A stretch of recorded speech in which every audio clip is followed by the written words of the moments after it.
Back here on the Ultimate Seattle Sports Show, Emerson Hancock or Luis Castillo will likely not be with the Mariners next week. That's according to a report from Adam Jude of the Seattle Times. ESPN's Jeff Passan saying the same today. Lots of trade rumors flying around as we approach the August 3rd trade deadline in Major League Baseball. But we know this Mariners team, Chris, needs a whole lot of help. They lost 3 out of 4 to the Texas Rangers over the weekend. They're now 2.5 games behind first place Texas as they get set for a series with the Dodgers. And thankfully, Chris, the Dodgers aren't playing that well right now either, and they are beat up with injuries. So it's going to be an interesting series. But I will say this. According to other reports, teams asked the Mariners about trading for Gilbert, Kirby, Wu, and Miller, and they were told absolutely not. And I know that when it comes to this Mariners team, the present M's situation does not please you at all. Well, it does not, and we'll get to that real quickly here. But you mentioned Luis Castillo and Emerson Hancock. Just want to update. It seems today more reports are pushing towards Emerson Hancock as being the name that the Mariners will trade away. Nothing official yet, but we are hearing a lot of reports out there that Emerson Hancock, 3.16 ERA, has thrown over 105 innings this year. He's been phenomenal, but we've talked about it all season long. This team has pitching ball. They have a lot of it. What do they not have? They don't have hitting. Yeah. So you got to go out there. You got to get hitting. All right, let's talk about this team. This series is – I'm so upset about this Texas series. I know I got to flush it. You got to move on to the Dodgers. Dusty will take us there. But this was the biggest road series of the season, and the Mariners laid an egg. Where is the fight? Where is the fire?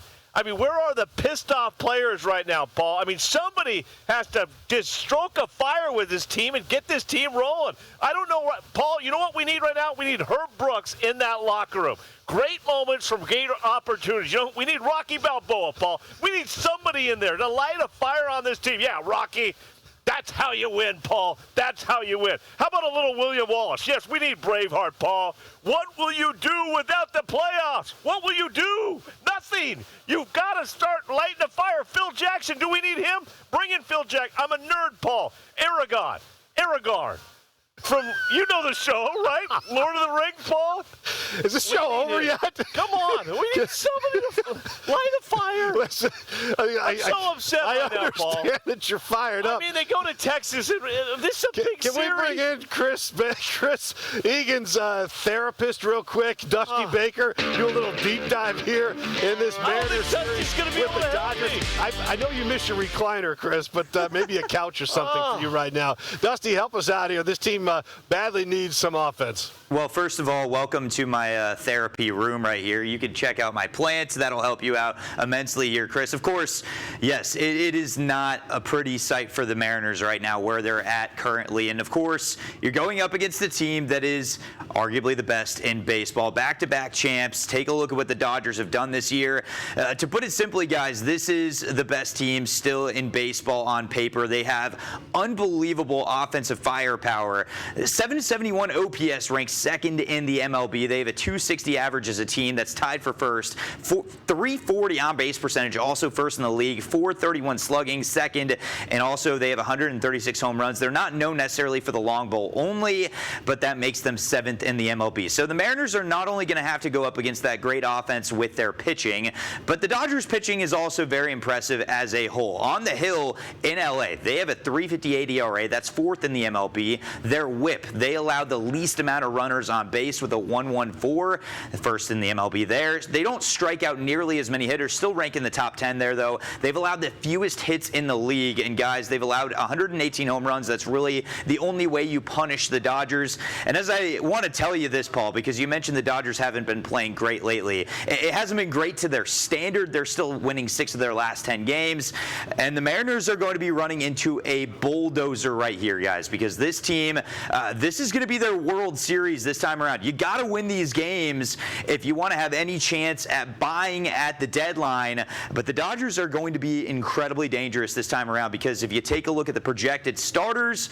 this first starter is going to be the most interesting. If he is officially going to be ruled the starter tonight, they're either going to flip-flop him in this game or tomorrow. That's Justin Robleski, who is an all-star for the Dodgers, a 2.62 ERA. The Mariners might have a little bit better shot, though, with Lauer and Roki. So here's your therapy here, Chris. The Mariners have a chance to win 2 of 3 games in this process. It's going to be really hard, though, against Robleski. Dusty, the Mariners have lost 11 of their last 16 games.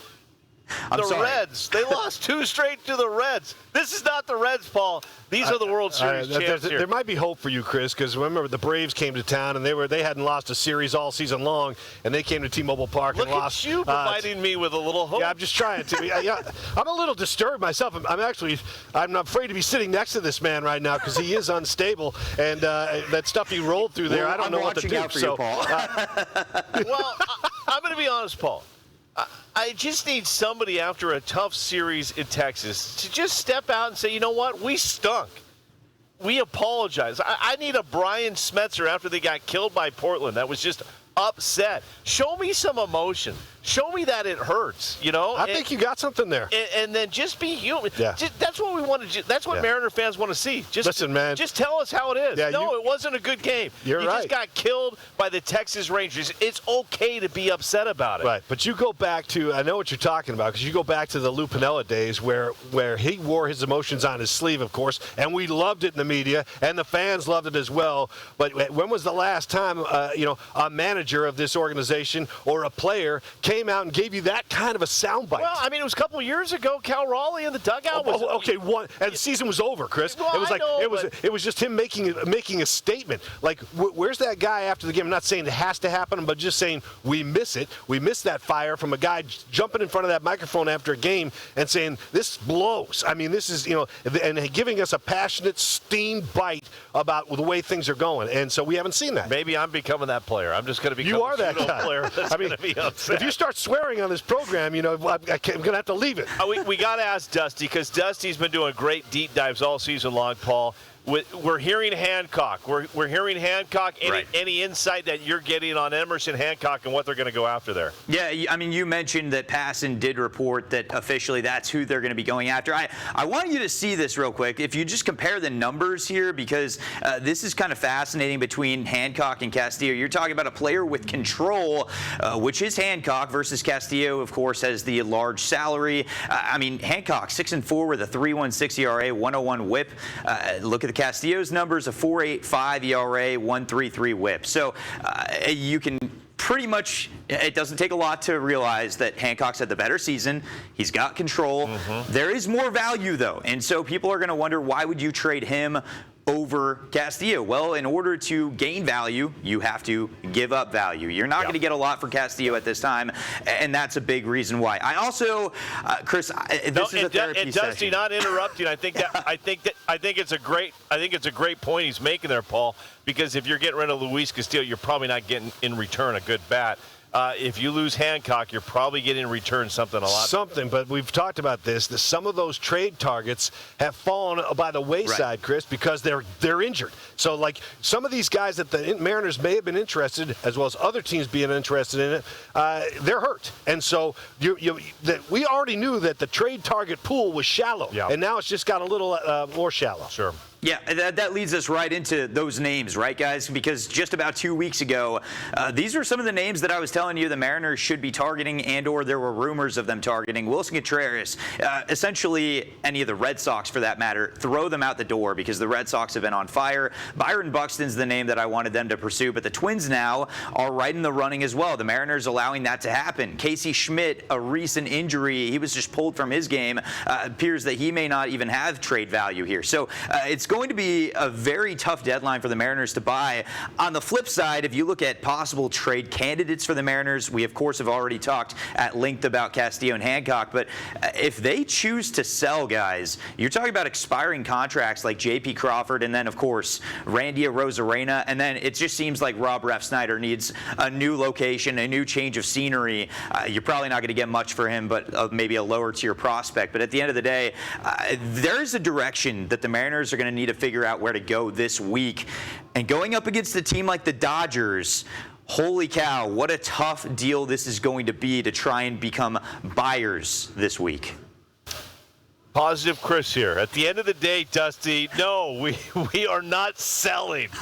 Just take that list you had up there of players you want to just throw it away. To the wayside. This team is 2.5 out in the worst division in all of baseball. Thank you for saying the worst division in all of baseball. They are 2.5 out in the worst division in baseball. There is a good chance they get swept by the Dodgers. They are still in this thing. Right. They are still in this thing. You are not selling. You need to buy. You need to find a bat, and you need to go get them. Well, listen, man, if you say teams that are still in this thing, if you look at the American League standings right now, only the bottom 3 teams are out of this thing, and the rest of them are all in. So you're not finding a lot of sellers out there in the American League at least. So listen, we've been saying this all along. I looked at some of your lists there, Dusty. Those guys are unreal. We're not going to get Byron Buxton. There's no one out there. So the question is, are you going to trade one of your best starting pitchers, in a Hancock that you have club control over for a few more years, and go get some mediocre bat? I mean, honestly, it's like I think it's time to just realize there's nothing out there, Chris, that can help this team. Well, we do have breaking news, Paul. Breaking news from the minor league report. No. Brendan Donovan is moving from Everett to Tacoma. Yeah. He will now play with the Tacoma Rainiers. There you go.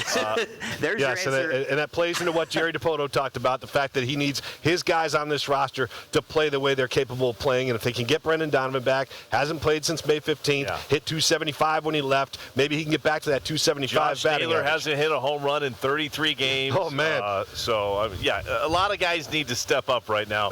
Will they? That's why I go back to the beginning of this, Paul. We need Herb Brooks. We need Rocky Balboa. We need Braveheart. Dude, they're too old to swing a bat. You can't. I don't want them to swing. It doesn't matter. They have to perform. We don't need another coach. We don't need an inspiration. I want some pump-up, baby. Dusty, final words, please. Yeah, all I have to say is I believe in the fight. I love the enthusiasm. Good luck against the Dodgers. That's all I have to say. At the end of the day, I'm curious to see what happens. Don't sell yet. Just be prepared, Mariners fans. It could be a tough week. A day may come, gentlemen. A day may come when the courage of the Mariners fails. When we forsake our friends, all bonds of fellowship. But break it is not this day, Paul. This day we fight. And who's that from? Well, that's from Lord of the Rings. Let's talk some tennis, right? Listen, we started the show with Chris talking about his all-white outfit he had to wear at the tennis court last night. Well, we come back on our final drive. He's going to explain a little bit more about that, hopefully less graphic in just a few. Stay with us. Oh, look at that shot. Right? Oh, yeah, look at that. Man, back on it.